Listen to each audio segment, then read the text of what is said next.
안녕하십니까.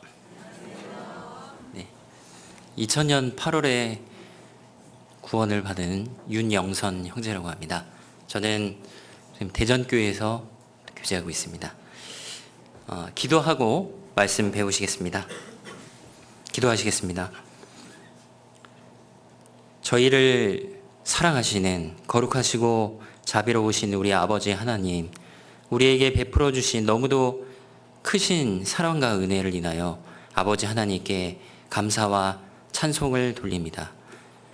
이 세상에는 이 복음을 한 번도 듣지 못하고 지옥에 가는 사람들이 너무나 많은데, 그 가운데서 우리를 먼저 불러내 주시고 하나님의 말씀을, 복음을 듣게 하여 주시고 또 믿어지게 해주셔서 예수님의 보혈로 우리의 모든 죄를 씻어주시고 천국에 들어갈 수 있는 확신과 소망을 주신 것을 감사드립니다.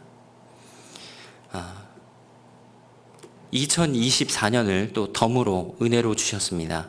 우리의 지금까지의 삶이 마음을 다해서 하나님을 섬기지 못했다면 2024년은, 그리고 우리의 남은 삶은 마음을 다해서 하나님을 붙잡고 하나님께 순종하기를 원합니다. 지금까지 우리의 삶이 전심전력 복음을 전하지 못했다면 2024년은, 그리고 우리의 남은 삶은 힘을 다해서 복음을 위해 수고하고 협력하고 쓰임받는 우리가 되기를 간절히 소망합니다. 여기 고개 숙여 기도하고 있는 모든 분들의 기도 제목과 소원을 이루어 주시기를 원합니다. 아직 구원받지 않은 우리의 사랑하는 가족들과 온전히 신앙 안에 거하지 못한 가족들이 있습니다. 우리의 소원을 속히 들어주셔서 올해 다 구원받기를 간절히 구합니다. 모이기를 힘쓰라는 주님의 명령을 따라 또 주일 말씀으로 한자리에 함께 모였습니다. 우리에게 필요한 말씀으로 교훈해 주시고 마땅히 어떻게 행해야 될 것을 가르쳐 주시기를 기도드립니다. 들은 말씀 흘려 떠내려 보내지 아니하고 우리 생활 가운데 지키어 순종함으로 그 말씀이 우리의 삶 가운데 이루어지기를 원합니다. 이 자리에 함께하지 못한 성도들이 계시다면 주님께서 모든 상황을 아시오니 합당한 은혜를 베풀어 주셔서 여러 가지 시험 중에, 고통 중에 있는 분들 붙잡아 주시고 또 여러 가지 상황과 형편을 살펴주셔서 다음번에는 함께 하나님의 말씀을 배우고 교제를 누릴 수 있도록 도와주시옵소서. 멀리 스페인에 선교 나가 계시는 변종민 담임 목사님과 함께 해주시고 그 선교 일행과 함께 하셔서 많은 은혜들을 경험케 하시고 또 말씀을 전하는 가운데 복음의 역사가 나타나서 많은 구원의 열매가 맺혀질 수 있도록 도와주시기를 원합니다. 하나님의 뜻과 영광만이 드러나기를 간절히 바라오며 이 시간 주 성령님께 의탁드립니다. 저희를 사랑하시는 예수님 이름으로 기도드렸습니다. 아멘. 네, 여호수아 말씀 찾으시겠습니다. 여호수아 2장, 구약성경 321페이지, 여호수아 2장입니다.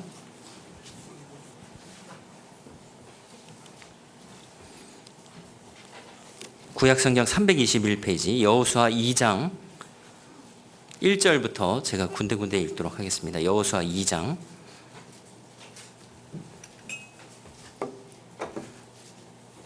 1절부터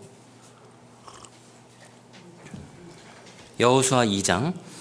눈의 아들 여호수아가 시팀에서 두 사람을 정탐으로 가만히 보내며 그들에게 이르되 가서 그 땅과 여리고를 엿보라 하매 그들이 가서 라합이라 하는 기생의 집에 들어가 거기서 유숙하더니 혹이 여리고 왕에게 고하여 가로되 보소서 이 밤에 이스라엘 자손 몇 사람이 땅을 탐지하러 이리로 들어왔나이다. 여리고 왕이 라합에게 기별하여 가로되 내게로 와서 내 집에 들어간 사람들을 끌어내라. 그들은 이 온 땅을 탐지하러 왔느니라. 그 여인이 그 두 사람을 이미 숨긴지라. 가로되 과연 그 사람들이 내게 왔었으나 그들이 어디로서인지 나는 알지 못하였고 그 사람들이 어두워 성문을 닫을 때쯤 되어 나갔으니 어디로 갔는지 알지 못하되 급히 따라가라. 그리하면 그들에게 미치리라 하였으나 실상은 그가 이미 그들을 이끌고 지붕에 올라가서 그 지붕에 버려놓은 3대에 숨겼더라.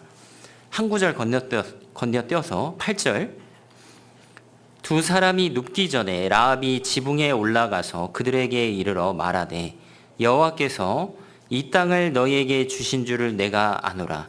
우리가 너희를 심히 두려워하고 이 땅 백성이 다 너희 앞에 간담이 농나니 이는 너희가 애굽에서 나올 때 여호와께서 너희 앞에서 홍해 물을 마르게 하신 일과 너희가 요단 저편에 있는 아모리 사람의 두 왕 시온과 옥에게 행한 일 곧 그들을 전멸시킨 일을 우리가 들었음이라. 우리가 듣자 곧 마음이 녹았고 너희의 연고로 사람이 정신을 잃었나니 너희 하나님 여호와는 상천하지의 하나님이시니라. 그러므로 청하노니 내가 너희를 선대하였은즉 너희도 내 아버지의 집을 선대하여 나의 부모와 남녀 형제와 무릇 그들에게 있는 모든 자를 살려주어 우리 생명을 죽는 데서 건져내기로 이제 여호와로 맹세하고. 자, 그 남은 구절은 같이 한번 읽겠습니다. 내게 진실한 표를 내라. 예, 제가 혼자 읽겠습니다. 18절. 우리가 이 땅에 들어올 때 우리를 달아내리운 창에 이 붉은 줄을 메고 내 부모와 형제와 내 아비의 가족을 다 내 집에 모으라. 누구든지 내 집 문을 나서 거리로 가면 그 피가 그의 머리로 돌아갈 것이요 우리는 허물이 없으리라. 그러나 누구든지 너와 함께 집에 있는 자에게 누가 손을 대면 그 피는 우리의 머리로 돌아오려니와 네가 우리의 이 일을 누설하면 내가 우리로 서약해 한 맹세에 대하여 우리에게 허물이 없으리라. 라합이 가로되 너희의 말대로 할 것이라 하고 그들을 보내어 가게 하고 붉은 줄을 창문에 매니라. 네, 거기까지입니다. 오늘은 아까 같이 읽었던 13절 끝부분에 진실한 표를 내라. 네, 내게 진실한 표를 내라. 이 주제로 말씀드리려고 합니다. 진실한 표라는 것은요, 문자적으로는 진리의 증표를 가리킵니다. 영어로 true token 아니면 sure sign. 내가 절대로 이 여리고성이 무너질 때 멸망치 않는다고 약속해라. 그것을 내가 확실히 알 수 있는 표를 내게 달라. 이것이 진실한 표입니다. 정말 확실하기를 원했기 때문에 전쟁의 격렬함과 혼란함 속에서 약속이 반드시 지켜져야 하기 때문에 재차 더 표를 요구한 겁니다.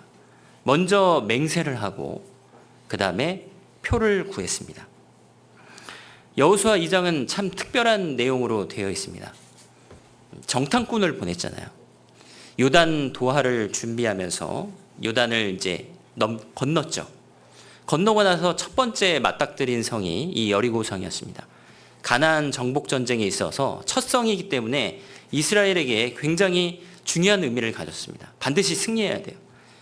그래서 만전을 기하고 준비를 잘하기 위해서 정탐꾼을 보냈습니다. 그렇다면 여호수아 2장의 내용이 정탐꾼을 보냈으니까 적의 그 지형은 어떤지, 그 여리고성은 어떤 구조로 되어 있는지, 적의 화력이 어디에 집중되어 있는지, 적의 병력은 어떤 구성으로 되어 있는지, 어디가 약하고 어디가 강한지, 장점과 그 약점에 대해서 설명이 되어 있을 것 같았지만 그런 내용이 전혀 아니고 여리고에 있는 이 믿음이 있는 기생 라합에 대한 이야기로 온통 가득 차 있습니다. 이 전쟁은 하나님께 속한 전쟁이기 때문에 그 결과는 반드시 이스라엘이 승리하는 겁니다. 정해져 있습니다. 중요한 거는 어떤 사람이 이 가운데서 구원을 받을 수 있는지, 이방인이라 하더라도 믿음이 있는 사람은 건져주신다는 교훈을 담고 있습니다. 하나님의 이 역사를 믿음으로 받아들이고 거기에 동참한 사람은 반드시 구원을 받는다. 그래서 여호수아 2장의 내용은 라합과 라합의 집안에 거한 사람들이 어떻게 구원을 받는지에 대한 내용으로 나와 있습니다. 자, 먼저 맹세를 시켰잖아요. 맹세를 시켰다는 것은요, 정탐꾼한테 내가 너를 숨겨줬으니 멸망하지 않는다는 너도 나를 선대해라. 여리고성이 함락되었을 때 내가 생명을 담보할 수 있는 그런 증거를 달라.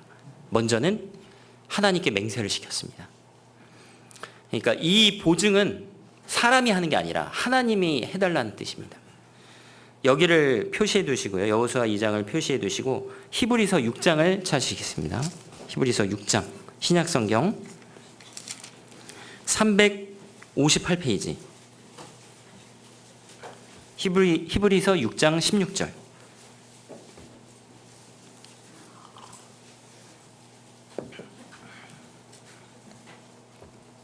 히브리서 6장 16절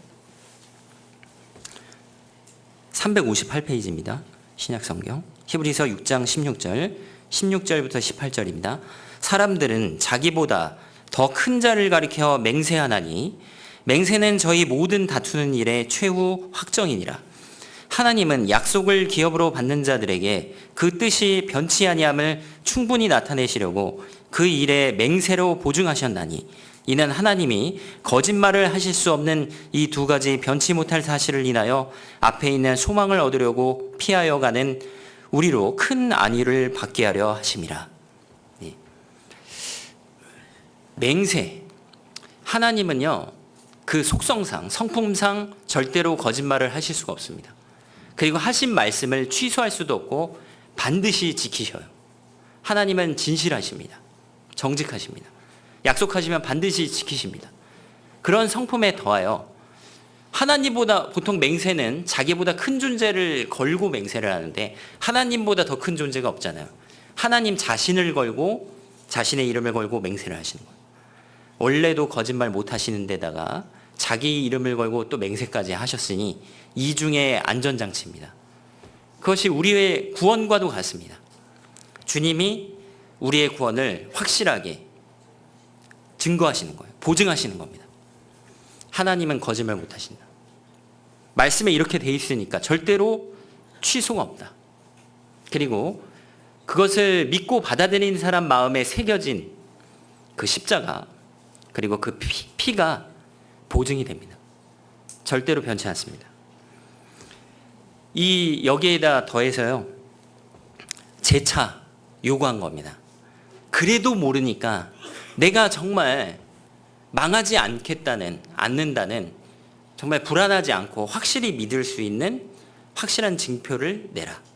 내게 진실한 표를 내라. 먼저 하나님이 나의 안전과 신변의 생명의 그 안전을 보장할 수 있는 맹세를 신의 이름으로 하고 하나님의 이름으로 하고 그 다음에 내가 이 전쟁 때 죽지 않을 거고 그것을 보증할 수 있는 표를 또 한 번 요구했습니다. 이것이요 믿음에서 나왔다고 성경은 증거하고 있습니다. 믿었기 때문에 그렇게 했다. 믿음이 있는 사람은 그렇게 요구한다는 겁니다. 성경에서 라합을 어떻게 평가하고 있을까요? 그 뒤에 히브리서 11장을 보겠습니다. 히브리서 11장 31절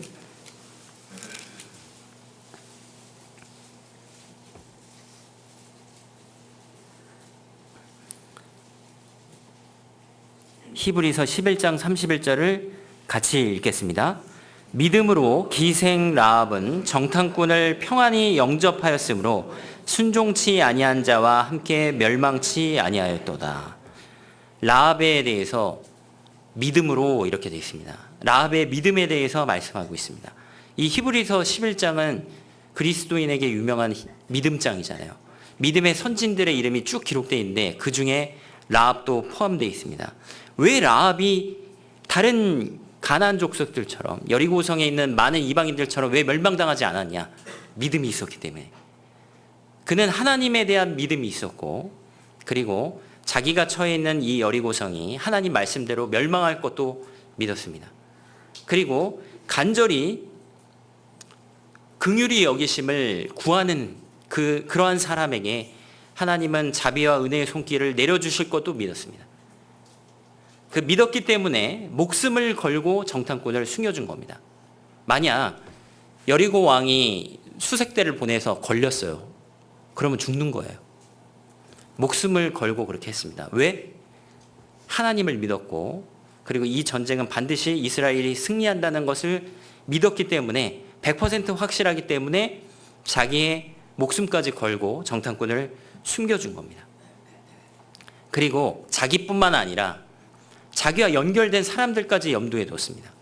나만 아니라 나의 가족, 그리고 내가 아는 사람들까지도 그 정복전쟁이 일어났을 때 그 영혼의 안전을 부탁했습니다. 가족과 친척까지, 지인들까지 구원해 줄 것을 요청한 겁니다. 그래서 내가 지금 이 순간 당신들의 위기를 넘기기 위해 숨겨주고 구해주었으니 당신들도 여리고성이 무너질 때 나와 내 가족들을 지켜달라 부탁하는 겁니다. 그래서 맹세하고 표를 구한 겁니다. 이 표는요, 표를 구한 것은 라합의 믿음을 상징하기도 하고, 거꾸로 믿는 사람은 어떻게 살아야 될 것을 또 교훈해 주기도 합니다. 참 신기합니다. 여리고성의 많은 사람들은 그 성의 성벽의 높은 것을 의지해서, 그리고 여태까지 자신들이 살아왔던 그 가나안 땅의 풍성하고 넉넉한 물질적인 풍요 때문에 과거에도 망하지 않았고 앞으로도 그러지 않으리라고 확신하고 살았는데, 어찌 이 라합만이 그렇게 이스라엘의 승리를 예견하고 하나님을 믿고 이렇게 정탐꾼을 숨겨줬을까요? 이 라합의 기이한 믿음은 어디에서 온 것일까요? 로마서 10장을 찾으시겠습니다. 로마서 10장. 신약성경 253페이지, 우리가 잘 아시는 말씀입니다.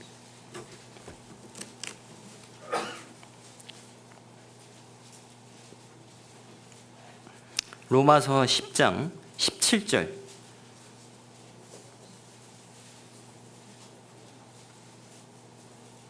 로마서 10장 17절, 이것도 같이 한번 읽겠습니다. 그러므로 믿음은 들음에서 나며 들음은 그리스도의 말씀으로 말미암았느니라.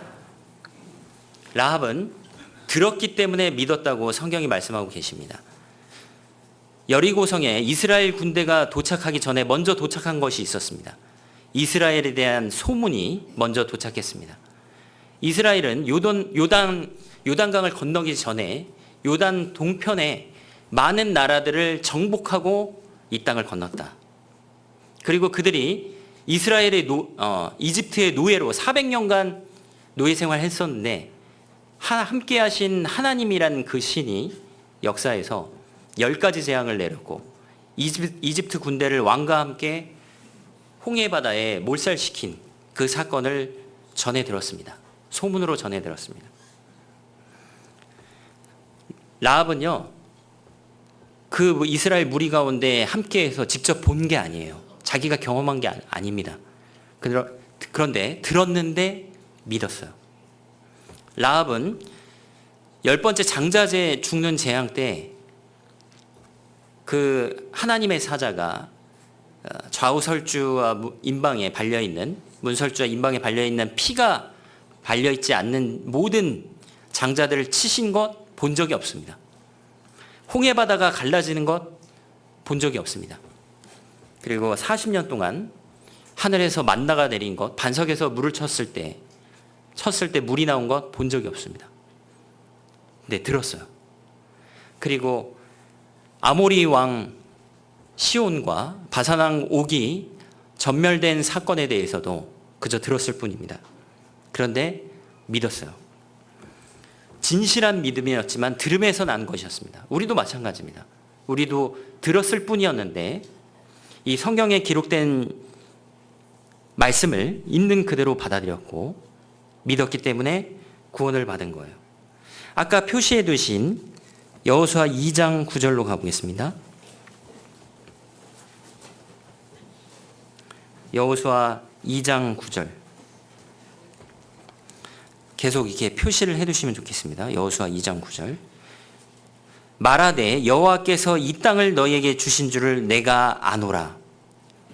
우리가 너희를 심히 두려워하고 이 땅 백성이 다 너희 앞에 간담이 녹나니 이는 너희가 애굽에서 나올 때에 여호와께서 너희 앞에서 홍해물을 마르게 하신 일과 너희가 요단 저편에 있는 아모리 사람의 두 왕 시온과 옥에게 행한 일 곧 그들을 전멸시킨 일을 우리가 들었습니다. 어떻게 아냐? 들었기 때문에 아는 겁니다. 많은 가나안 땅 사람들, 특별히 여리고성의 많은 사람들은 이 소문을 같이 들었겠죠. 그런데 두려워는 했지만 믿지는 않았습니다. 전쟁 때문에 혹시 전쟁이 나는 거 아니야? 그것 때문에 두려워하긴 했지만 믿지는 않았어요. 그런데 이 라합은 믿었습니다. 그 요단 동편에 있는 아모리 족속의 남쪽은 시온이고 북쪽은 바산왕 옥이었는데 이 바산왕 옥 같은 경우는 괴물이었습니다. 성경 기록되어 있기로는 철 침상이 있는데 9규빗이다. 그러니까 대략 1규빗에 0.5m라고 치면 4.5m. 그러니까 얼마나 키가 큰 거예요. 거인이었습니다. 그가 다스리는 요새화된 성읍이 60개가 넘었다고 성경 기록하고 있습니다. 근데 그것들을 하나님의 도우심으로 전멸시킨 일을 들었습니다. 라합은 알았습니다. 저들이 전쟁에서 여태까지 대적들을 물리친 것은, 승리한 것은 그들이 어떤 특별한 무기를 가지고 있어서가 아니다. 저들의 병력이 많아서가 아니다. 쪽수가 많아서 그런 게 아니다. 저들 배후에 역사하시는 전능하신 하나님에 의해서 이루어진 사실이란 것을 라합은 알았고 믿었습니다. 여리고성의 많은 사람들은요, 하나님의 행하신 일을 소문을 들었지만 두려워했긴 했지만 그 이스라엘의 신이 유일하신 참 하나님이라는 것을 믿지는 않았습니다. 그런데 이스라엘의 하나님을 라합은 두려워했습니다. 그래서 2장 11절에 우리가 듣자 곧 마음이 녹았고 너희의 연고로 사람이 정신을 잃었나니 너희 하나님 여호와는 상천하지의 하나님이시니라. 상천하지의 하나님이시니라. 위로는 하늘, 아래는 땅으로 온 천지에 많은 신들이 있다고 하지만 유일한 신, 진짜 신은 하나님뿐이다. 그것을 받아들였습니다. 믿었어요. 들었기 때문에 믿었습니다.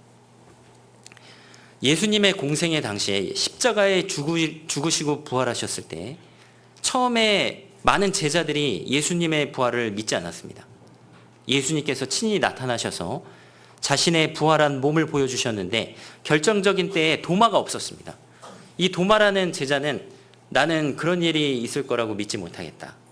예수님이 그 도마를 사랑하셔서 다시 한번 나타나 주셔서 도마에게 말씀하십니다.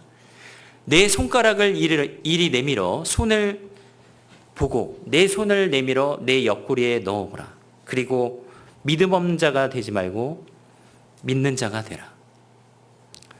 도마는요, 만져보고 그리고 넣어보고 예수님의 그 상처의 흔적을 보고 믿었습니다. 너는 나를 본고로 믿느냐? 보지 못하고 믿는 자들은 복되도다. 고린도 교회에 보낸 편지에서도 고린도 교회 성도들이 너희가 예수를 보지 못하였으나 사랑하는도다. 그런데 복음을 듣고 믿었어요. 말씀을 들었을 때 하나님이 살아계시는구나. 그리고 우리가 살고 있는 이 세상 많은 것들이 신기루처럼 헛된 것이고 진정한 인생의 해답은 되는 것이 아니구나.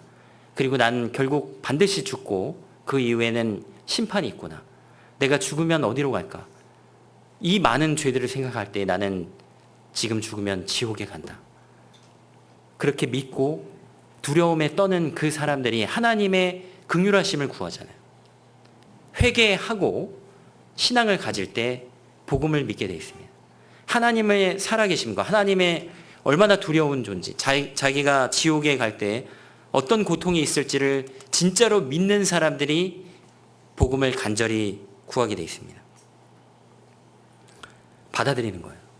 들었지만 직접 본 것은 아니지만 얼마든지 믿을 수 있습니다. 이 라합은 믿음의 여인이었습니다. 믿음의 여인이었기 때문에 그것이 사실이라면, 이 멸망이 사실이라면, 이 여리고성이 장망성이라는 게 분명하다면 그러면 나와 연결된 영혼들의 운명도 나와 똑같을 텐데, 내가 살 수 있는 길이 있다면 그들에게도 그 길을 알려줘야 되겠다. 자신의 집안 식구들과 연결되어 있는 영혼들까지 생각해서 정탐꾼에게 부탁한 거예요. 표를 구했습니다. 그 표는 창에 붉은 줄이 내걸린 창 안에 있는 집에 있다면 살 수 있다. 라합은요, 자신의 목숨뿐만 아니라 자신과 연결되어 있는 사람들의 생명까지도 구한 거예요. 지혜로운 여인이죠. 잠언 14장을 찾겠습니다. 잠언 14장 1절.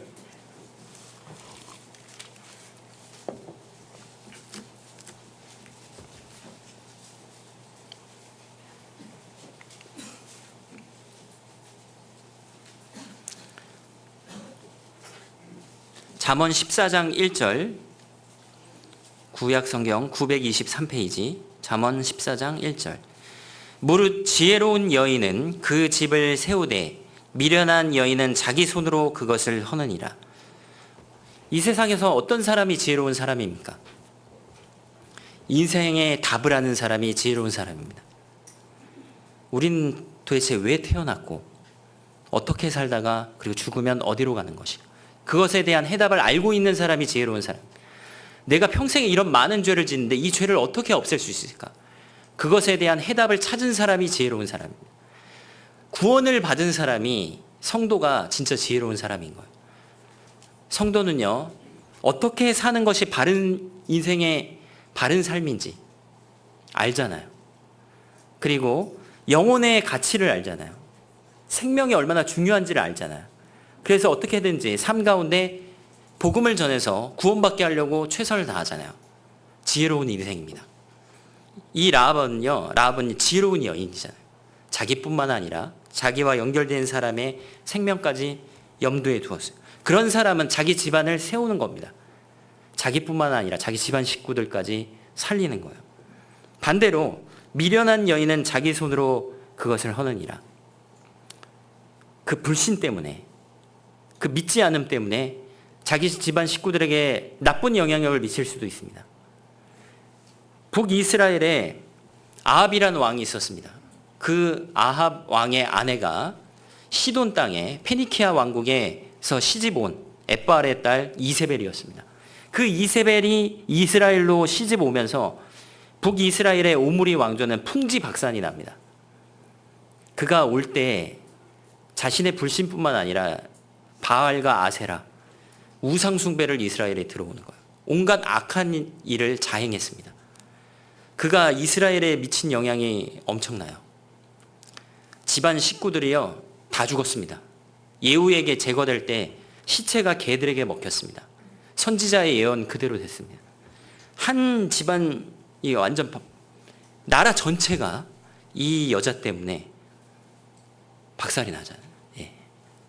미련한 여인은 자기 손으로 그것을 허느니라. 그래서 구원을 받은 사람, 확실한 믿음이 있는 사람이 정말 지혜로운 사람이다.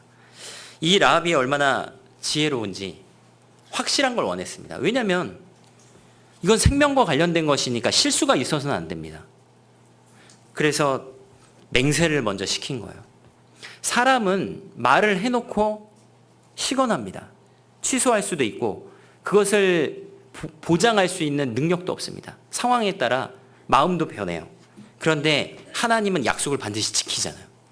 그러니까 이 일에 대해서 하나님이 보증해달라. 정탐꾼에게 맹세를 시켰습니다. 그리고 정말 재차 요구하는 겁니다. 진실한 표를 달라.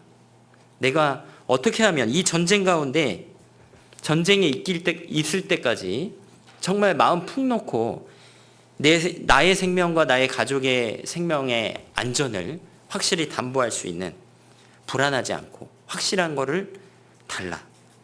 절대로 안 망하고 절대로 안전하다는 그 확실한 표를 내게 달라.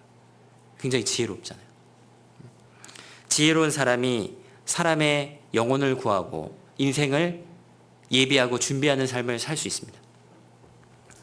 예수님의 말씀이 100% 예수님은 다시 오신다, 재림하신다, 그거 100% 이루어지잖아요. 그렇다면 예수님의 재림을 대비하고 사는 삶은 지혜로운 삶인 거예요. 영혼의 가치가 큰 줄 알아보는 사람은 어떻게든지 한 사람이라도 건지려고 삶 가운데 노력하게 되어 있습니다. 복음을 전하려고. 그러한 삶의 모습은요, 지혜로운 삶이잖아요. 확실한 것에 자신의 인생의 모든 것을 걸고 인생을 사는 사람, 그 사람이 지혜로운 인생입니다. 자, 이 라합이 진실한 표를 구했을 때 정탐꾼이 약조를 했습니다. 진실한 약속의 증표는 이것입니다. 우리를 달아내려온 이 집에 창에 붉은 줄을 내걸어라. 그렇다면 거기에 거하는 모든 사람은 살 수 있다. 그것을 약속한 겁니다.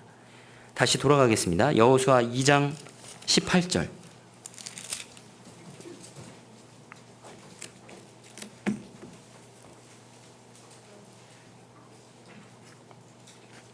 여호수아 2장 18절.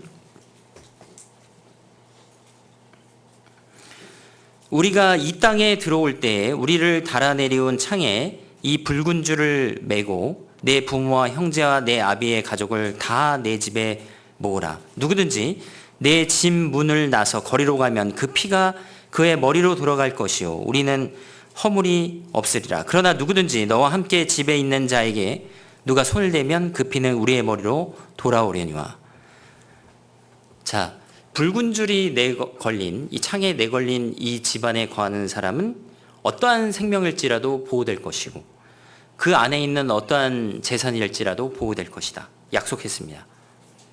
주님 안에 들어온 모든 사람은 안전하다.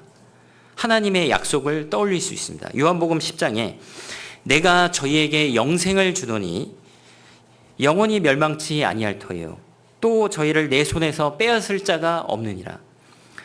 저희를 주신 내 아버지는 만유보다 크심에 아무도 아버지 손에서 빼앗을 수 없느니라. 하나님 손에 들어온 사람 누가 그 생명을 빼앗을 수 있습니까? 마귀라도 하나님의 손에서 빼앗을 수 없습니다. 반대로 이 붉은 줄이 내걸린 창이 있는 집에 거하는 사람은 다 살지만 반대로 이야기하면 뭡니까? 이 집 밖에 있는 사람은 다 멸망한다는 뜻입니다. 반드시 이 안에 들어와야 된다. 구원을 받고 그리스도 안에 들어온 사람만이 영원한 안전이 주어지는 거예요. 사도행전 4장 12절에 다른 이로서는 구원을 얻을 수 없나니 천하인간의 구원을 얻을 만한 다른 이름을 우리에게 주신 일이 없음이니라.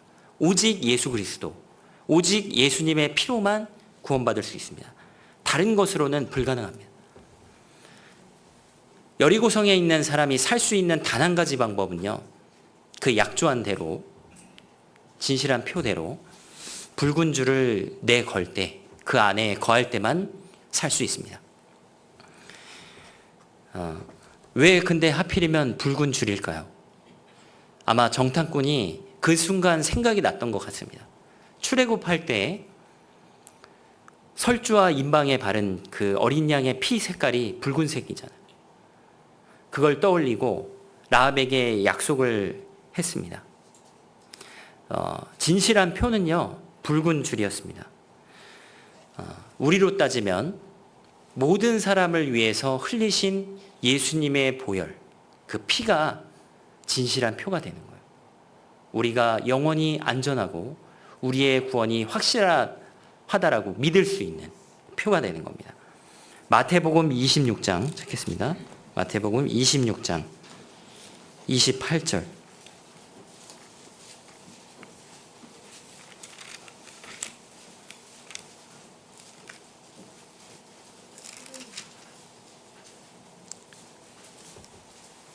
마태복음 26장 28절.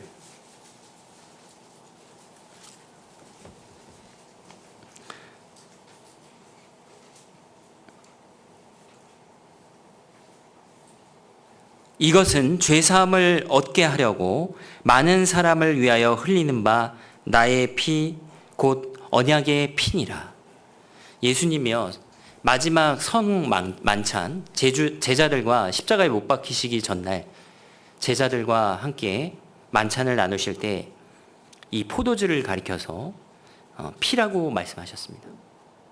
그것을 십자가에 못 박혀서 모든 사람을 위해서 흘리실 그 피를 기념하기 위해서 말씀하신 겁니다. 그런데 그 피가 무슨 피냐면 약속의 피다. 많은 사람을 위하여 흘리는 바 나의 피 곧 언약의 피니라. 그 약속은 절대로 취소되지가 않습니다. 이 약속의 피가 마음속에 새겨진 그리스도인, 그는 심판의 날에 담대할 거예요. 안전할 것입니다. 붉은 줄은요, 밖에 창에 내걸린 붉은 줄은요, 라합과 라합의 가족들에게는요, 소망의 줄이었습니다. 이스라엘 군대가 쳐들어온다 할지라도, 이 성이 무너진다 할지라도 이 붉은 줄이 내걸린 이 집안에 거하면 안전하다. 자신과 자신의 가족이 구원을 얻을 수 있다는 소망. 마찬가지로 우리도 예수님의 십자가는 우리의 소망입니다. 우리가 하나님의 진노의 심판으로부터 구원받을 수 있다는, 그리고 주님의 재림시에 우리도 함께 들림받을 수 있다는 소망이죠. 그런데 문제는 이것이 유지 보존돼야 되는 것이에요. 그 붉은 줄이 외부로 향한 창문에 메어져 있는데, 만약 이 붉은 줄을 설령 이런 거 가지고 우리가 구원을 받겠어 하면서 내걸었다가 다시 걷어들이거나, 아니면은 그런 것 때문에 설령 그런 일이 일어나겠어? 이렇게 하면서 그 집안에 머무르지 않거나, 그러면은 보호받을 수 없습니다. 이 붉은 줄이 내건 창문 안에 있는 그 집안에 거하는 것은요, 정복전쟁 시기에 구원받을 수 있는 표였습니다. 노아 시대 때는 무슨 표가 있을까? 방주 안에 거해야 됩니다. 그리고 출애굽할 때는 그 인방과 설주에 피가 발린 그 집안에 딱 있어야 되는 거예요. 그래서 마태복음 13장에 보면 씨 뿌리는 비유가 나오지 않습니까? 그래서 잠깐 기쁨으로 받되 세상의 염려와 재리의 유혹과 여러 가지 시험 때문에 처음에는 기쁨으로 받은 것 같았으나 떠나는 사람, 넘어지는 사람들이 있습니다. 그건 사실 구원받은 게 아닙니다. 그런 것처럼 보였는데 진짜 믿음은 아닌 거예요. 자신의 믿음이, 진짜 믿음은 끝까지 유지되고 보존되는 변치 않는 믿음이어야 한다. 그래서 예수님의 사랑에 대해서 변심치 않고 변절하지 않고, 그리고 진리에 대해서 배도하지 않는 그런 믿음이 진짜 믿음이다. 그래서 라합과 연결된 사람들이 그 붉은 줄이 내걸린 집 안에 딱 들어와 있어야 되는 겁니다. 그래야지 살 수 있는 겁니다. 그래서 여리고성에서 구원받을 수 있는 유일한 방법은 라합의 집안에 거하는 겁니다. 정탐꾼들이요, 라합에게 요구한 것은 단 한 가지였습니다. 붉은 줄을 내걸고 그 안에 머물라. 그냥 너 가족 이름은 가져와봐. 너 사촌, 팔촌, 사돈, 이렇게 해가지고 이름을, 명단 제출을 요구한 게 아니에요. 그가 누구이든지 이 안에 있기만 하면 산다. 우리도 마찬가지죠. 우리가 이 말씀을 듣기 전에 한 번도 교회당에 안 나와도 다닌 적 없어도 상관이 없습니다. 그가 많이 배웠든지 못 배웠든지, 가난하든지 부자이든지 상관이 없습니다. 그 출신 배경이 어떠하든지 상관없이 하나님 사랑하신 거 믿고 말씀을 듣고, 그리고 내 죄를 위해서 예수님께서 무슨 일을 하셨는지를 믿으면 내게 되는 거예요. 구원받는 거예요. 그런데 붉은 줄을 내거는 행위를 왜 요구했을까요? 그것이 믿음의 개인이라는 겁니다. 그게 내게 된다는 증거예요. 내 것이 되려면 믿어야 되는 겁니다. 붉은 줄을 내걸었다는 것은 내가 진짜 믿었기 때문에 거기 내걸었고, 그리고 믿었기 때문에 그 안에 거한다는 겁니다. 요한복음 6장에 보면요, 예수님께서 유대인들에게 말씀하실 때 믿는 것을 먹고 마시는 것이라고 말씀하셨습니다. 누구든지 내 살을 먹고 내 피를 마시면 산다. 나는 하늘로서 내려온 산떡이니 누구든지 사람이 이 떡을 먹으면 영생하리라. 왜 예수님께서 살을 먹고 피를 마시고 이렇게 먹고 마시는 것으로 믿는 것을 비유하셨을까요? 붉은 줄을 내리는 행위가 그와 같다는 겁니다. 믿었기 때문에 내렸다는 겁니다. 왜 주님을 믿음을 떡을 먹고 포도주를 마시는 것으로 비유하셨냐? 먹고 마셨을 때 내 안에 들어온 떡과 포도주는요, 다른 사람의 것이 아니고 내 것이 됩니다. 나의 일부가 되고 내 몸에 피가 돼서 내 몸에 흐르고 나와 하나가 되는 겁니다. 믿음은 개인의 것이요. 그래서 2000년 전에 예수님이 십자가 위에 돌아가셨다. 이것은 세계사 교과서에도 나옵니다. 다 알아요. 상식이에요. 그렇지만 나를 위해서 죽으신 거고 나를 구원하시기 위해서 내 죄를 없애시기 위해서 그렇게 하셨다라는 것은 개인적인 적용이에요. 내가 믿어야 되는 거예요.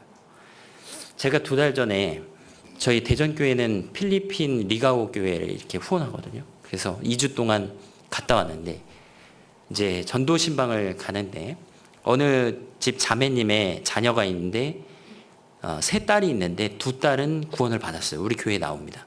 근데 한 딸은 그냥 다른 단체에 소속되어 있어서 그렇게 잘 나오지 않은 것 같습니다.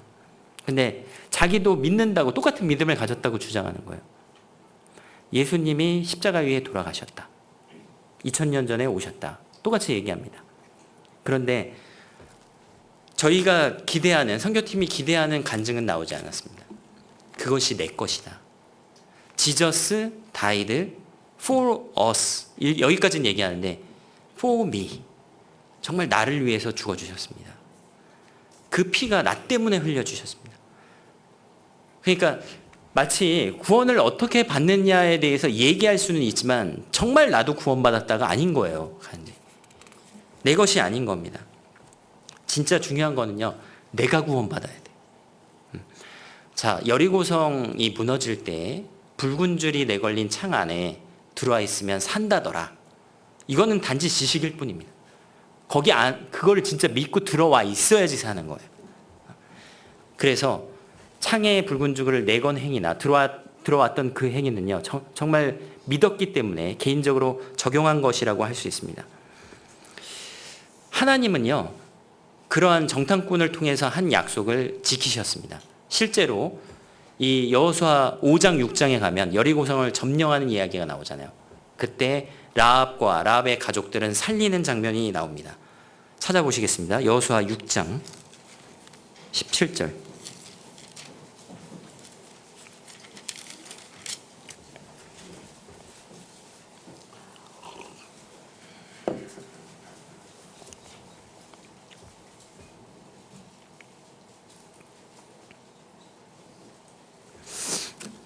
여호수아 6장 17절. 이 성과 그 가운데 모든 물건은 여호와께 바치되 기생 라합과 무릇 그 집에 동거하는 자는 살리라.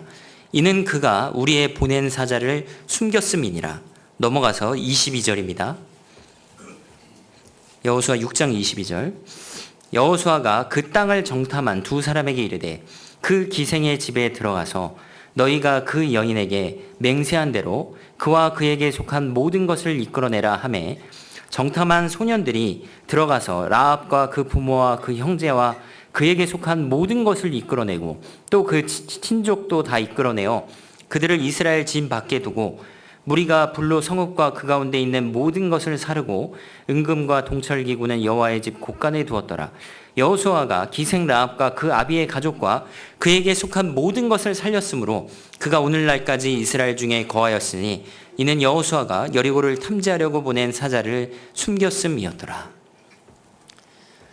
기생 라합은 믿음이 있었기 때문에 정탐꾼을 숨겨줬고 진실한 표를 구해서 결국엔 그 표와 대로, 말씀대로 순종해서 여리고성이 무너질 때 목숨을 건질 수 있었습니다. 그와 그에게 속한 가족들까지도 다 살은 거예요.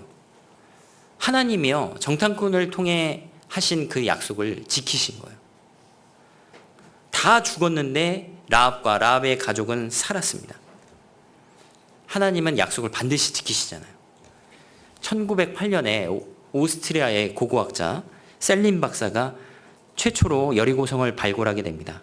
그리고 1930년대에 영국의 존 가스탕이라는 사람, 그리고 1952년에 캐더린 캐니언이라는 고고학자, 그리고 1997년에 이탈리아 고고학팀, 그리고 1999년에 캐나다의 브라이언트 우드 박사가 발굴을 했습니다. 그러니까 거의 100년 동안 여리고성의 발굴을 진행했는데 총 5팀 그리고 1만 명의 사람들이 동원돼서 여리고성을 발굴을 했습니다. 그런데 신기한 것은요, 이 여리고성이 이 말씀대로 난공불락의 요새였던 거예요. 내벽과 외벽으로 되어 있는데 외벽은 두께가 2m 그리고 높이가 12m 정도 되고 내벽은요 지상에서 14m 높이였어요. 굉장히 높은 성이었다. 그런데 거기에는요 불탄 곡식들이 발견됐습니다. 여기 불에 살랐다고 돼 있잖아요. 하나님께 바친 게 됐기 때문에 이 성경 말씀 그대로 나온 거예요. 전쟁을 하러 간 이스라엘 군대가 군량미가 필요한데 식량이 필요할 텐데 식량을 하나도 먹지 않고 다 태워버렸다. 하나님께 바쳐진 게 됐기 때문에. 말씀 그대로잖아요. 그리고 더욱 신기한 것은 고고학자가 이구동성으로 이야기하기를 북쪽 성벽의 한쪽 부분은요 무너지지 않고 그대로 있었다. 거기가 어딜까요? 이 라합의 집이었다는 겁니다. 하나님이 약속을 지키셨습니다. 여리고성이 무너질 때 라합과 라합의 가족들은 그 집에 머물렀기 때문에 그 약속대로 살은 거예요. 하나님은 인생이 아니시니 시건치 않으시고 인자가 아니시니 후회가 없으시도다. 어찌 그 말씀하신 바를 행치 않으시며 하신 말씀을 실행치 않으시랴. 하나님은 약속하시면 반드시 지키시는 거예요. 구약 성경에 3500년 전에부터 이 메시아를 보내주시겠다고 하는 약속을 300군데 넘게 예수님의 초림을 예언하셨습니다. 약속하셨습니다.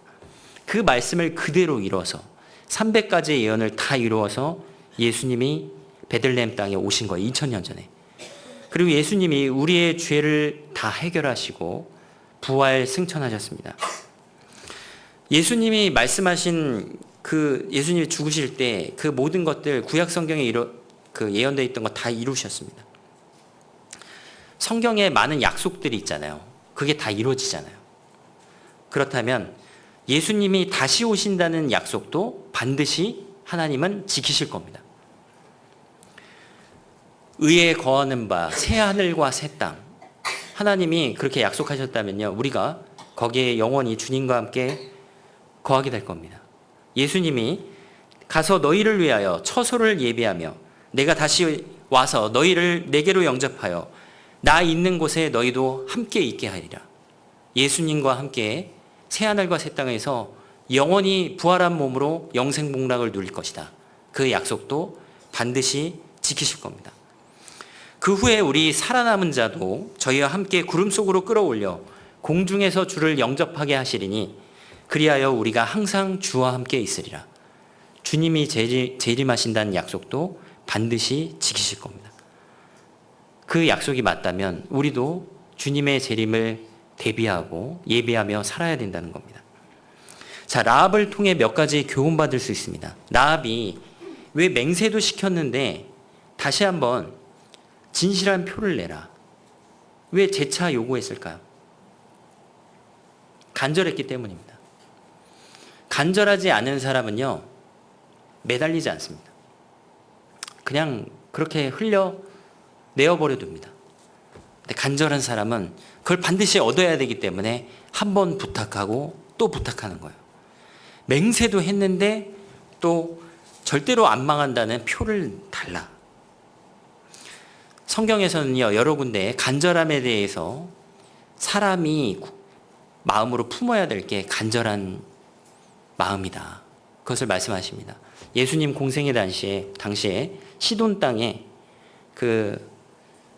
이제 전도하러 가실 때 이방 땅에 가실 때 거기 수로보니게 여인이 있었습니다. 자신의 딸이 귀신 들려서요 정말 딸을 고치고 싶었던 것 같습니다. 그런데 많은 사람들이 예수님께 나왔을 때 예수님은 정말 기쁘게 받아주시고 다 그 구하는 것을 허락하셨는데 웬일인지 그 수로보니게 여인에게서는요 거절하시는 장면이 나옵니다. 예수님도 그 여인의 간절함을 믿음을 보기를 원하셨던 것 같습니다. 나는 이스라엘의 잃어버린 자녀 외에는 보내심을 받지 아니한다. 거절하시고 그래도 간구했는데 또 거절하십니다. 자녀들의 떡을 취하여 개들에게 던짐이 마땅치 아니하다. 어떻게 보면 이 여인에게는 모욕적인 그런 말씀일 수도 있었지만 자신의 딸을 살린다는 그 간절함 때문에 다시 한번 매달렸잖아요. 개들도 주인의 상에서 떨어지는 부스러기를 먹나이다. 능력의 부스러기라만이라도 얻을 수 있다면 좋다. 그런 마음으로 붙잡은 거예요. 그 여리고성을 지나갈 때 소경 거지 바디메오, 거지인데 소경입니다. 자기가 할 수 있는 것은 소리치는 것밖에 할 수 있는 게 없어요. 다윗의 자손 메시아가 이곳을 지난다는 소식을 들었습니다. 그리고 소리가 들리는 거예요. 예수님이 지나시는 것 같으니까 정말 눈을 뜨고 싶었기 때문에 그 주변 사람들이 만류했잖아요. 아유, 저 거지가 왜 이렇게 시끄럽게 소리를 지르냐. 그런데 만류했지만 더욱 크게 소리를 질렀습니다. 다윗의 자손 예수요, 나를 불쌍히 여기소서. 그 간절한 부탁을 예수님이 들어주셨습니다. 1800년대 중반에 영국에서 가장 많이 주일에 성도들이 출석하는 교회가 어디였냐면 스펄전이 담임하던 교회였습니다. 이 스펄전 목사에게 많은 사람들이 궁금하게 여겨서 물었습니다. 스펄전 목사님, 어떻게 당신의 교회는 항상 이렇게 많은 사람들로 넘쳐나고 왜 이렇게 가는 곳마다 부흥이 되는지 궁금해서 질문을 했습니다. 그 스펄전이 그렇게 묻는 사람에게 자신의 교회당 지하에 있는 기도실로 안내했습니다. 거기에는 300명이 넘는 사람들이 공식적인 말씀이, 주일 말씀이 시작되기 전에 몇 시간 전에 와서 기도를 하고 있는 모습이 있었습니다. 여기 매주마다 누가 시키지도 않았는데 자신의 구원받지 않는 가족들을 위해서, 그리고 교회를 위해서, 그리고 나 담임 목사를 위해서 기도해 주는 성도 300명이 있기 때문에, 그렇기 때문에 이 기도의 간절한 기도 때문에 제가 이렇게 복음을 전할 수 있습니다. 이 자리에 있을 수 있습니다. 이렇게 이야기했다고 합니다. 하나님께서 우리에게 라합을 통해서 보기를 원하시는 모습이 그러한 것입니다. 간절함. 어떻게든 살려야 되니까 한 번 더 요구하는 겁니다. 이런 사람이 축복을 받습니다. 야복강 나루터 앞에서, 절대절명의 위기 앞에서 야곱이요, 하나님의 사자를 붙들고 놓아주지 않았습니다. 내게 축복을 내리지 않으면 가게 하지 않겠다고 환도뼈를 쳤습니다. 끝까지 붙들어가지고 하나님의 사자를 겨루어 이겼습니다. 축복을 받아내는 쪽으로 이겼습니다. 간절한 사람이 축복을 받잖아요. 장자 에서에게 원래 있었던 그 장자권도 간절함 때문에, 소망이 있기 때문에 가질 수 있었습니다. 어떤 사람이 하나님의 축복을 입냐? 갈망하는 사람, 갈급한 사람, 그런 사람이 재차 요구하는 겁니다. 전심으로 자기를 향하는 자를 위하여 하나님이 능력을 베푸신다. 역대상 16장 9절에 하나님은요, 온 땅을 두루 감찰하사 어디에 자신의 능력을 부어주실 그런 사람이 있는지를 찾고 계시는데, 간절히 자기를 향해 능력을 베푸신 자, 전심으로 자기를 향하는 자에게 능력을 베푸신다고 말씀하십니다. 그 밤낮 부르짖는 자의 택하신 자들의 원한을 풀어주지 아니하시겠느냐. 간절하니까 원한이 생긴 겁니다. 매번 기도하는 겁니다. 그런 믿는 택하신 자들, 구원받은 사람들의 그 간절한 기도를 하나님이 외면하시지 않습니다. 들어주신다는 거예요. 부르짖는다는 것은 간절함의 표현이잖아요. 라합은 간절했기 때문에 진실한 표를 구했습니다. 그리고 라합은요, 진짜로 그렇게 했어요. 그러니까 믿었기 때문에 믿은 증거가 외적으로 나타났습니다. 행함으로, 순종함으로 드러났습니다. 믿었기 때문에 정탐꾼을 목숨을 걸고 숨겨줬고, 믿었기 때문에 붉은 줄을 내건 그 창이 있는 집 안에 거했습니다. 행함이 없는 믿음은 죽은 믿음이라고 야고보서에 나오지 않습니까? 믿는다고 얘기는 하지만 진짜 그 말대로 해야 되는 거예요. 여호수아 2장 21절.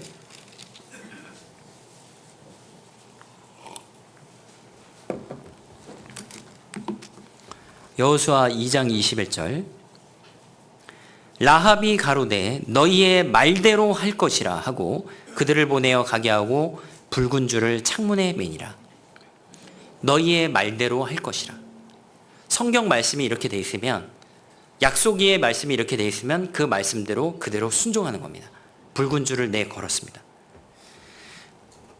예수님이 말씀하셨습니다. 베드로에게 밤새도록 그물을 내렸는데 허탕을 쳤습니다. 그런데 그물을 내리라고 말씀하셨습니다. 선생이여, 우리들이 밤이 맞도록 수고하였지만 얻은 것이 없지만은 말씀에 의지하여 내가 그물을 내리리이다. 말씀을 의지하여. 하나님 말씀이 그렇게 내 상식적으로 이해는 안 가지만 하나님 말씀이 그렇다고 돼 있으면 그대로 순종할 때 그 믿음의 역사를 보게 되는 겁니다. 사르밧 과부도요, 마지막 남은 이 병에 기름 조금, 통에 가루 얼마, 이제 정말 아끼고 아껴서 이 순간까지 왔는데 이제 더 이상 없다. 이제 끝이구나. 이것만 내 아들이랑 마지막 요리해 먹고 죽자. 그런 마음으로 이렇게 요리하려고 했었는데 그때 누가 옵니까? 엘리야가 옵니다. 그래서 그걸 달라는 거예요. 먼저 나에게 먹게 하라. 그 다음에 그렇게 한다면 이 가뭄이 끝나는 날까지 통의 가루와 병의 기름이 멈추지 않을 거다. 자, 상식적으로 그 약속은 이해가 되지 않는 말씀이지만 그 말대로 그 사르밧 과부가 순종을 하니까 어떻게 됐습니까? 네, 비가 내릴 때까지 양식이 끊이지가 않는 거예요. 그 말씀 그대로 됐습니다. 아람 다메섹에는 많은 멋있는 강들이 있었습니다. 근데 엘리사의 말대로 요단강에 일곱 번 몸을 담그면 문둥병이 난다.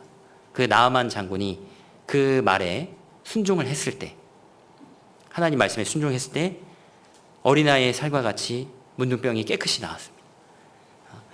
그러니까 우리는 현실을 보는 것이 아니라, 상황을 보는 것이 아니라 약속의 말씀을 붙들고 순종하는 것이다. 이는 우리가 믿음으로 행하고 보는 것으로 하지 아니함이로다. 고린도후서 5장 7절 말씀. 믿음으로 행한다. 믿을 때 진짜 순종하는 겁니다. 실천하는 겁니다. 그리고 라합에게 있어서 또 배울 것이 있습니다. 이 라합이 직업이 뭐였어요? 기생이었습니다. 그 직업이 기생이라는 것은요, 매일 보고 듣는 것이 경건치 아니한 것 투성입니다. 거룩하지 아니할 뿐 아니라 더럽고 정말 하나님 말씀에 어긋난 것들이 너무나 많았습니다. 음란하고 그런 것들을 매번 보고 듣는 이 여인이 여리고성에서 유일하게 건짐을 받았다는 겁니다. 이 여인이 믿음이 있었습니다. 그 이야기는 어떤 환경에서도 핑계댈 수가 없다는 이야기입니다. 내가 너무 가난해서 경제적인 문제 때문에 신앙생활을 잘 못합니다. 우리 가족이 너무 강팍해서 전도를 못합니다. 내가 직장에서 이런 상황에 있기 때문에 모임에 나가지 못합니다. 라합은 기생이었습니다. 어떤 환경의 열악함을 핑계로 대서 신앙의 훈련과 여러 가지 경건생활, 그리고 많은 유익을 얻을 수 있는 그 은혜들을 받을 수 있음에도 불구하고 핑계댈 수 없다는 거예요. 여리고성은 우상의 도시잖아요. 그리고 직업이 기생이었습니다. 그럼에도 불구하고 믿음의 여인이었잖아요. 우리도 어떤 환경에도 불구하고 하나님 말씀대로 살기를 소원할 때 하나님이 신앙생활을 잘할 수 있는 길을 주실 겁니다. 아무리 강팍하고 배척하는 사람이 많다고 할지라도 찾는 사람을, 우리가 전도하려는 그 간절한 열망만 있다면 하나님이 그런 영혼들을 우리에게 붙여주실 거예요. 라합에게서 배울 수 있습니다. 2장 12절. 18절입니다. 18절. 우리가 이 땅에 들어올 때 우리를 달아내리운 창에 이 붉은 줄을 메고 내 부모와 형제와 내 아비의 가족을 다 내 집에 모으라. 다 내 집에 모으라. 라합이요, 이스라엘 군대가 쳐들어와서 하루에 한 바퀴씩, 그래서 마지막 7바퀴 돌아서 무너질 때까지 라합이 매일매일 무엇을 했을까요? 다 내 집에 모으라. 자기 아는 사람들한테 찾아가가지고요, 얘기하는 거예요. 정탐꾼과 확실히 약속한 그 진실한 표에 대해서 이야기하는 겁니다. 쳐들어옵니다. 이스라엘이 옵니다. 이스라엘 배후에 있는 하나님은 진짜 신이에요. 우리가 믿고 있는 신이 아니라 진짜 하나님 한 분뿐입니다. 그 하나님이 요단 동편에 아모리 족속들의 왕들을 멸망시켰고, 그리고 지금 이 중군동에서 가장 강력한 애굽의 군대를 몰살시켰습니다. 10가지 재앙으로 치셨습니다. 홍해바다를 가르셨습니다. 그게 하나님이십니다. 그 하나님이 이 여리고성을 치실 겁니다. 근데 살 수 있는 방법이 있습니다. 이 붉은 줄이 내걸린 우리 집 안에 머물러야 됩니다. 꼭 들어오셔야 됩니다. 그래야 살 수 있습니다. 그 이야기를 매일 하고 돌아다니지 않았겠습니까? 살 수 있는 길이 있습니다. 노아 시대 때 노아도 똑같았을 겁니다. 노아가 120년 동안 방주를 예비하면서 사람들에게 방주만 만든 것이 아니에요. 하늘에 내려오는 물 심판이 있습니다. 여러분들, 지금 비는 안 오지만 반드시 비가 내립니다. 살 수 있는 방법이 있습니다. 나와 같이 이 방주에 탑시다. 그러면 살 수 있습니다. 많은 사람들이 노아를 미친 사람 취급했을 겁니다. 많은 사람들이 라합을 미친 사람 취급했을 거예요. 대부분 조롱하거나 핍박했을 겁니다. 그럼에도 불구하고 포기할 수 없었습니다. 왜냐하면 100% 이루어지는 일이잖아요. 한 번 죽는 것은 사람에게 정하신 것이요, 그 후에는 심판이 있으니, 천국과 지옥이 있다는 거 우리 믿잖아요. 그거 믿는 사람은 전도하게 돼 있습니다. 100% 이루어지잖아요. 라합이 이스라엘 군대가 올 때까지 최선을 다해서 모으려고 했던 것처럼 우리도 마찬가지입니다. 우리 나주교회 성도들과 함께 같이 복음을 전하는 겁니다. 그리고 나와 연결된 영혼들, 가족들에게 주님 오실 때까지 최선을 다해서 해야 될 일이 복음 전하는 일입니다. 그리고 라합에게 있어서 또 한 가지 배울 점이 있습니다. 붉은 줄을 창문에 매니라.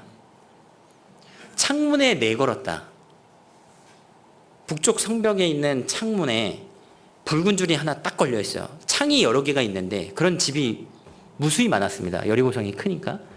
그런데 붉은 줄이 내걸린 집은 딱 한 군데밖에 없어요. 라합의 집. 왜 걸었을까요? 믿은 거예요. 믿었기 때문에 자기 신앙을 표명한 겁니다. 지나가는 사람들이 보다가 라합에게 물었을 겁니다. 도대체 이 집에 왜 붉은 줄을 내걸었습니까? 다 물어볼 거예요. 그렇게 되면은 자기가 믿고 있는 바를 얘기하지 않을 수가 없습니다. 왜냐하면요, 이거 있잖아요. 여기 안에 이 붉은 줄이 내걸린 집은 망하지 않습니다. 이스라엘이 곧 쳐들어온다는 소문 들으셨죠? 반드시 여기 안에 들어오셔야 됩니다. 그러면 그것에 대해 반응은 두 가지로 나눠질 거예요. 진짜야? 진짜 그런 일이 있어? 나도 그럼 이 집 안에 있어도 되겠니? 그런데 그런 사람은 소수일 것 같아요. 대부분 여태까지 가나안 땅이 여리고성 이 도시가 세워진 이래로 어떤 외적의 침입에도 이 견고한 성은 무너진 적이 없었다. 지금까지 그랬던 것처럼 이스라엘이 쳐들어온다 하더라도 우리는 안전할 거야. 네가 미쳤구나. 다 조롱했을 겁니다. 그런데 그런 비난과 욕설을 먹어도 라합은 붉은 줄을 계속 내걸었습니다. 신앙 고백인 거예요. 요한복음 19장을 찾으시겠습니다. 요한복음 19장.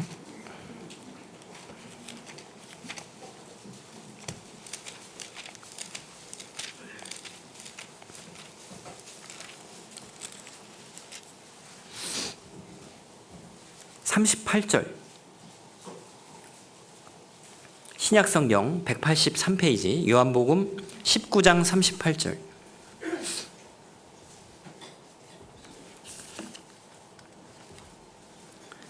요한복음 19장 38절. 아리마대 사람 요셉이 예수의 제자나 유대인을 두려워하여 은휘하더니 2일 후에 빌라도더러 예수의 시체를 가져가기를 구하매 빌라도가 허락하는지라. 이에 가서 예수의 시체를 가져가니라. 시편에 보면 그리고 이사야서에 보면 부자의 묘에 장사된다는 예언이 나옵니다. 이 아리마대 요셉의 이 대목을 보고 그 말씀도 이루어진 것이라고 알 수 있습니다. 그런데 이 아리마대 요셉은 예수님의 제자였지만 이 사건이 있기 전까지는 어떠했냐면 유대인들을 두려워하여 은희하더니, 아리마대 사람 요셉이 예수의 제자나 유대인을 두려워하여 은휘하더니, 은희라는 건요, 이렇게 드러내놓고 자신의 신앙을 고백하지 못했다는 이야기입니다. 출교당하는 게 두려워서 유대인들에게 나는 예수가 메시아라고 믿는다 얘기를 못했던 사람입니다. 십자가의 죽으심 이전에는 유대인을 두려워해서 은희했습니다. 은밀하게 예수의 제자로 있었습니다. 우리가 잘 아는 잠언 29장 25절 말씀, 사람을 두려워하면 올무에 빠진다. 아리마대 요셉이 그와 같았습니다. 아리마대 요셉은 4가지 복음서를 종합할 때 사내들인 공회원, 사내들인 공회원은 오늘날로 따지면 국회의원입니다. 대제사장 이외에 70명밖에 없었습니다. 그 중에 한 명이에요. 그리고 리치맨, 부유한 사람이었습니다. 경제적으로도 부유했고 사내들인 공회원 중에 한 명이었으니까 유명한 사람이었습니다. 그런데 예수님이 메시아다 이런 신앙 고백을 공개적으로 할 경우에는 자신이 가진 명예가 실추되거나 아니면 그 많은 경제적인 것들이 사라질까 봐 두려워했던 것 같습니다. 아니면은 이 아리마대 요셉이 너무나 내성적이어가지고, 그런 사람 있잖아요. 너무 이렇게 성격이 소심하고 내성적이어서 많은 사람들 앞에서 이렇게 한마디 잘 못하는 그런 성격이었기 때문에 어쨌든 간에 아리마대 요셉은 그 전까지 은희했던 사람이었습니다. 그런데 우리 모두는 언젠가 당당하게 사람들 앞에서, 세상에서 성령의 도우심과 담대함과 용기를 얻어서 내가 그리스도인이라고, 내가 예수님 때문에 구원을 받았다고 당당히 이야기해야 됩니다. 나는 나주교회 다닌다고. 난 그전에까지 나는 답을 몰랐는데 나주교회에서 말씀 듣고 구원을 받았다.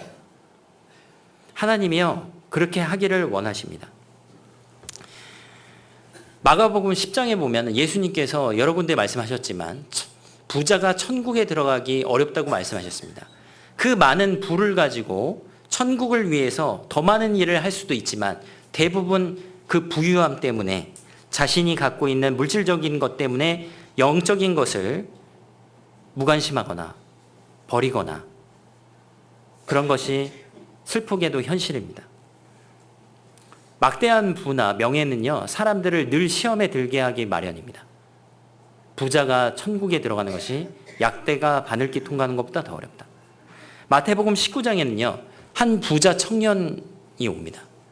이 부자 청년이요, 예수님을 찾아왔어요. 젊었을 때 성공하고 그리고 존경받는 사람이었습니다. 바리새인이었습니다. 영생을 얻기도 또 원해요. 엄친아였습니다. 근데 이 사람이 와서 내가 어떻게 하면 영생 얻을 수 있습니까? 물었습니다. 근데 예수님이 율법을 얘기하셨잖아요. 요약해서. 잘 알고 있었습니다. 마목인 듯 마음을 다하고 목숨을 다하고 힘을 다하고 뜻을 다하여 주 너의 하나님을 사랑하라. 그리고 내 이웃을 내 몸과 같이 사랑하라. 이거 알았다면 그대로 행해라. 근데 이 사람이 착각한 거예요. 저 어렸을 때부터 다 지켰는데요. 나는 영생 얻는 뭐 별다른 방법이 있는 줄 알았는데 그거 다 어렸을 때부터 제가 다 지켰는데요. 예수님이 이 청년이 좀 불쌍하게 여겨서 알려주시려고 얘기를 하신 거예요. 내게 많은 재물이 있지 않느냐. 그 재물을 가난한 사람들에게 다 팔아서 주고 그리고 와서 나를 따르라. 그때 충격받은 거예요. 자기가 이 율법을 지키고 있다고 생각했는데 자기 몸과 같이 사랑하지 못했다는 것을 그때 깨달은 거예요. 내 이웃을. 자기가 재산을 다 팔아서 이웃을 도울 만큼 그만큼 사랑하지 않는다는 것을, 즉 율법을 어겼다는 것을 깨닫고 충격을 받았어요. 근데 그 이후에도 예수님을 쫓으면 되는데 예수님을 쫓지 않고 재물을 선택하고 처음보다 더 얼굴이 어두워져서 가버렸습니다. 어쩌면 우리가 갖고 있는 부와 명예가 우리를 하나님 나라에서 더 멀어지게 만들 수도 있습니다. 그렇지만 하나님 나라를 위해 고난받는 것이 세상적인 부나 물질보다 더 가치가 있습니다. 사내들인 공회, 국회의원, 대통령, 장관, 그런 명예가 하나님 나라에서 어떤 가치를 지닐까요? 가치가 0입니다. 그러나 주님을 위해서 산 모든 것들은 무한대의 가치를 받습니다. 우리는 어떨까요? 아리마대 요셉처럼 사람들이 두려워해서 주님을 믿고 있다는 것을 사람들 앞에서 담대하게 고백을 못합니까? 저 예수 믿는 사람이라고. 어떤 사람들은 그 말을 하기 전까지 전혀 몰랐던 사람이 있을 수 있습니다. 교회 다니는 사람이었어? 진짜 구원받은 사람이었어? 아리마대의 요셉도 요한복음 19장에 이 구절이 기록되어 있지 않았다면 이 사람이 예수님의 제자라는 거 몰랐을 거예요. 빌라도에 가서 당돌이 시체를 달라고 얘기하지 않았다면 은유했기 때문에 몰랐을 겁니다. 누구든지 사람 앞에서 나를 시인하면 나도 하늘에 계신 내 아버지 앞에서 저를 시인할 것이요. 누구든지 사람 앞에서 나를 부인하면 나도 하늘에 계신 내 아버지 앞에서 저를 부인하리라. 아리마대 요셉은 유대인들을 두려워해서 은유했던 과거의 삶 동안 신앙생활에 많은 것을 잃었을 겁니다. 다른 제자들은 3년 반 동안 예수님을 따라다니면서 동고동락하면서 주님의 그 입술에서 나오는 진리의 말씀을 직접 들었고 주님이 행하시는 기적을 직접 봤습니다. 그리고 그 동고동락하는 가운데 어려운 것들을 통과하면서 믿음의 훈련들을 같이 받았어요. 근데 그런 거 못했잖아요. 왜? 드러내놓고 예수님의 제자라는 걸 밝히는 걸 꺼렸기 때문에. 그는 예수 그리스도를 멀찍이 쫓았기 때문에 바짝 가까이에서 쫓는 다른 제자들이 얻을 수 있는 것을 잃었습니다. 우리는 어떻게 해야 될까요? 주님 앞에 적극적으로 주님을 따라가야 된다. 진짜 구원을 받았다면 구원받은 사람답게 식구들과 함께 교제 안에 발을 푹 담그고 복음 전하는데 같이 복음 전하고 세상 가운데서 내가 그리스도인이다. 요셉은요, 언제 신앙 고백을 했냐면 그 전까지는 사람을 두려워했거든요. 근데 예수님의 죽으심을 목격하고 나서 바뀌었어요. 저분이 왜 이런 불법 재판을 그대로 감내하시는 걸까?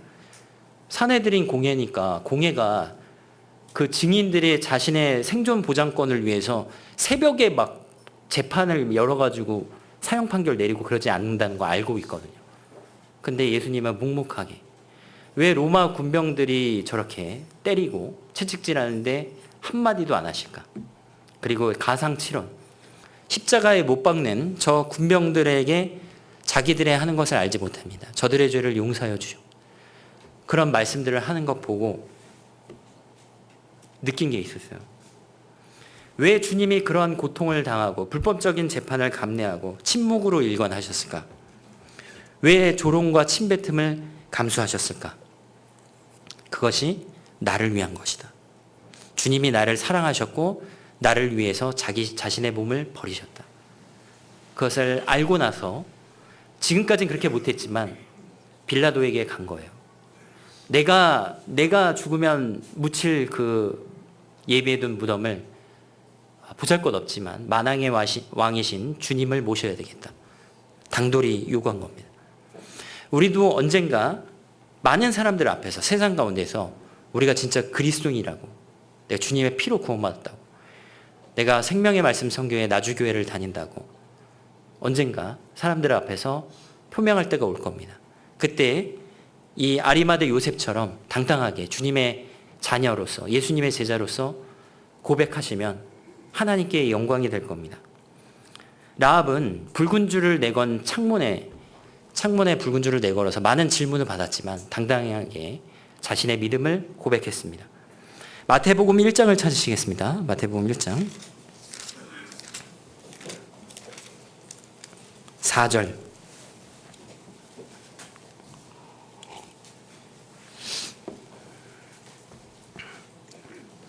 마태복음 1장 4절.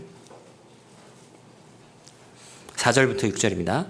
마태복음 1장 4절.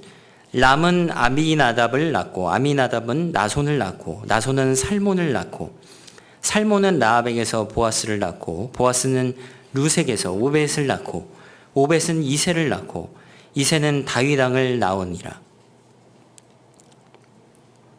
자, 마태복음 1장에는요. 예수 그리스도의 족보가 나옵니다. 이 족보 가운데 누가 등장하면 이방 여인 라합이 등장하는 거예요.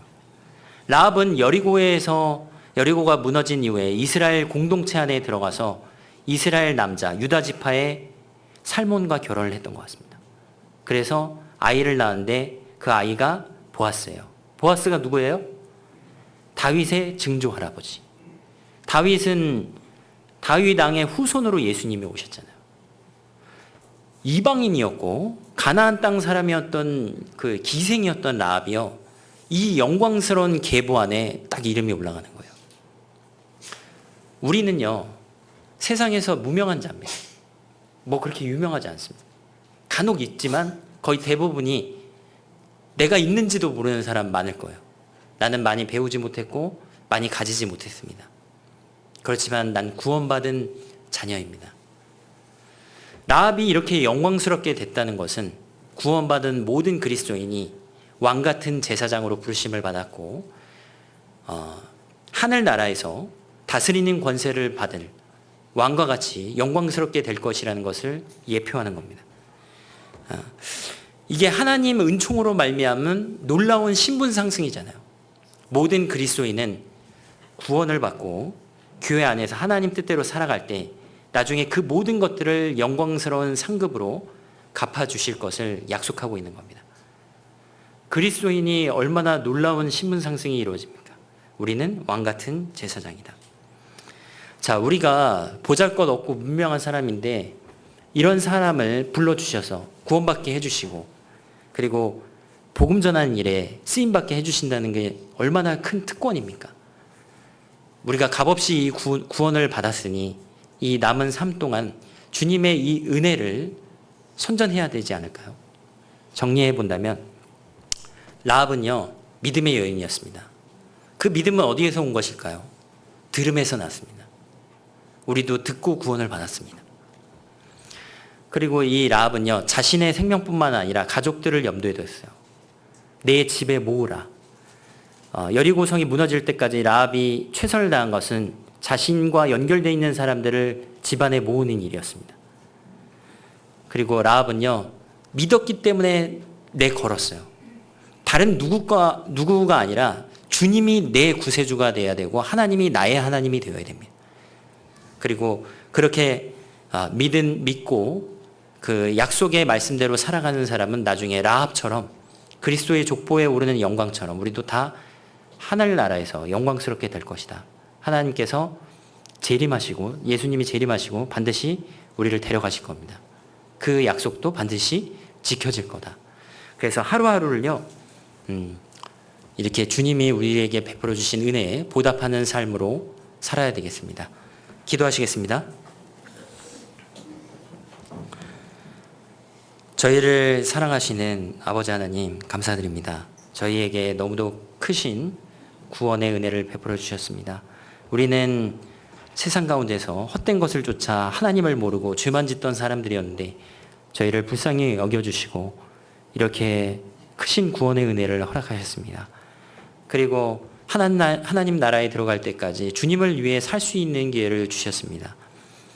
주님이 우리에게 약속하신 말씀을 믿고 어떠한 어려운 환경에 있을지라도 믿음을 지키고 또 주님이 주신 이 영생 그 확실한 소망을 알지 못하는 사람들에게도 전하기 위해 최선을 다하는 저희들 되기를 바랍니다. 고개 숙여 기도하고 있는 모든 나주교회 성도님들을 주님의 그 거룩한 일에 귀하게 사용해 주시옵소서. 이후에 있는 모든 교제의 시간들도 풍성한 은혜로 채워주시기를 바랍니다. 저희를 사랑하시는 예수님 이름으로 기도드렸습니다. 아멘.